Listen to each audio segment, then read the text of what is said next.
Shalom, jemaat yang dikasih Tuhan, apa kabar? Salam sehat. Jumpa kembali di dalam Word from Heaven.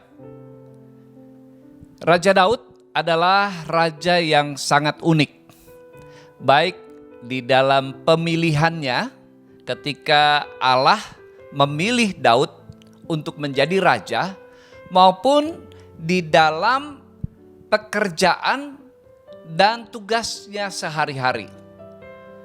Pada waktu Nabi Samuel mendatangi ayah dari Daud untuk mengurapi anak yang dipilih oleh Tuhan, ada 7 kakak Daud yang dipanggil untuk menghadap Samuel, tapi tidak ada semuanya dari mereka yang terpilih. Baru kemudian Daud dipilih. Kalau kakak-kakaknya semua memiliki badan yang tegap karena ada 3 orang diantaranya yang menjadi prajurit dari Saul, maka berbanding terbalik dengan keadaan Daud.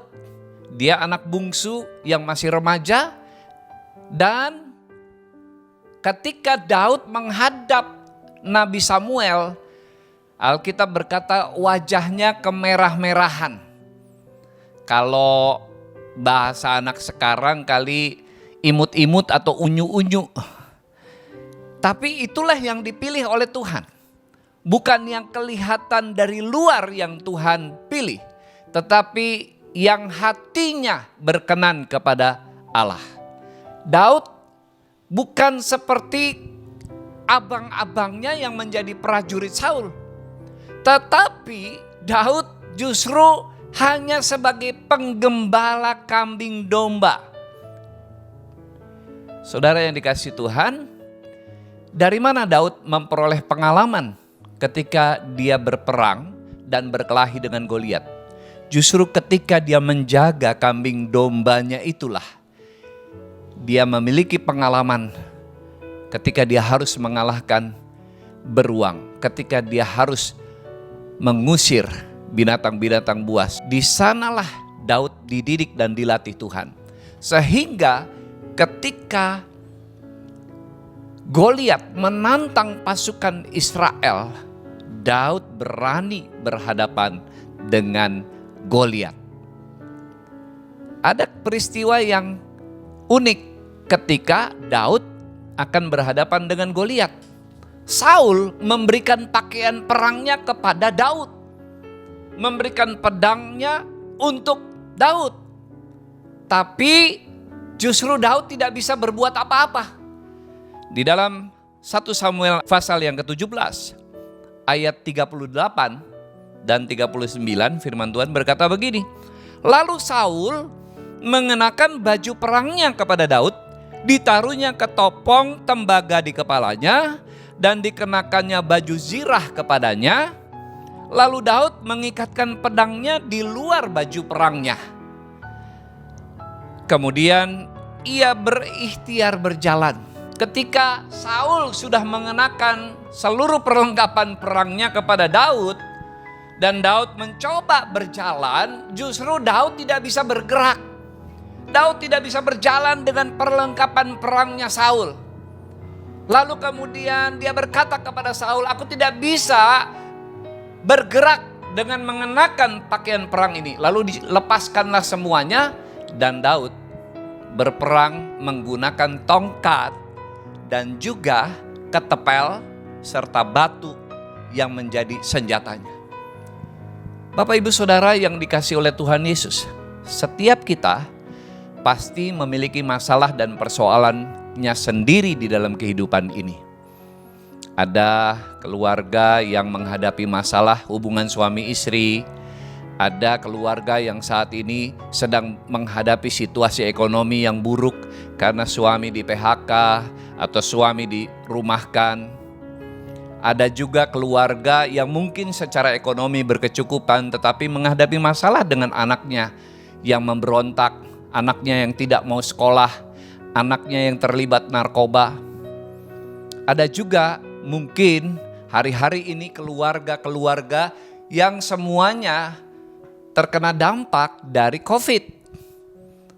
Keluarga di PHK, sekolah tidak bisa dilanjutkan, cicilan rumah tidak bisa dibayar.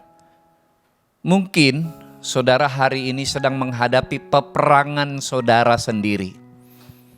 Tapi saya ingin mengajak saudara melihat kepada firman Tuhan.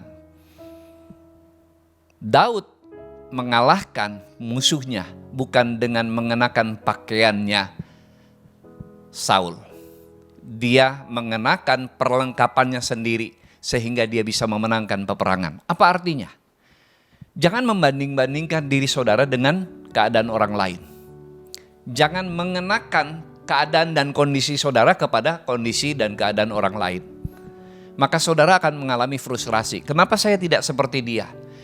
Kenapa saya tidak seperti si itu? Kenapa saya tidak sama dengan si Anu?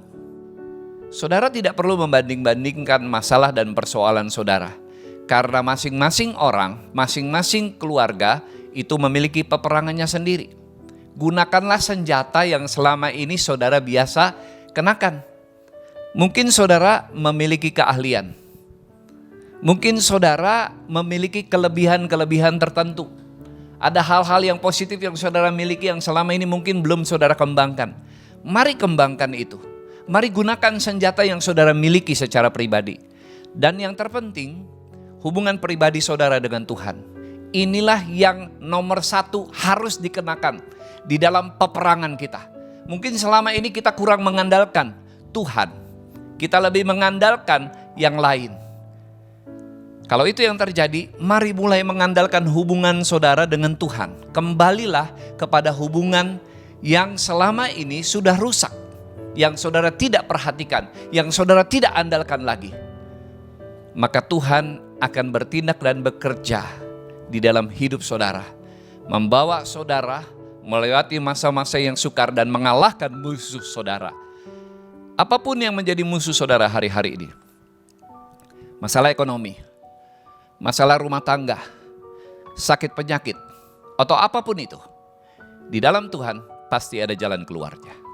Jika Bapak Ibu Saudara membutuhkan dukungan doa dan kanseling untuk pergumulan yang sedang dihadapi, silakan kirim WhatsApp di nomor yang ada di bawah ini. Tim doa dan kanseling dari GKRI Diaspora City Center akan dengan senang hati melayani saudara. Mari kita berdoa. Terima kasih Tuhan untuk firman-Mu yang adalah sumber kekuatan bagi kami.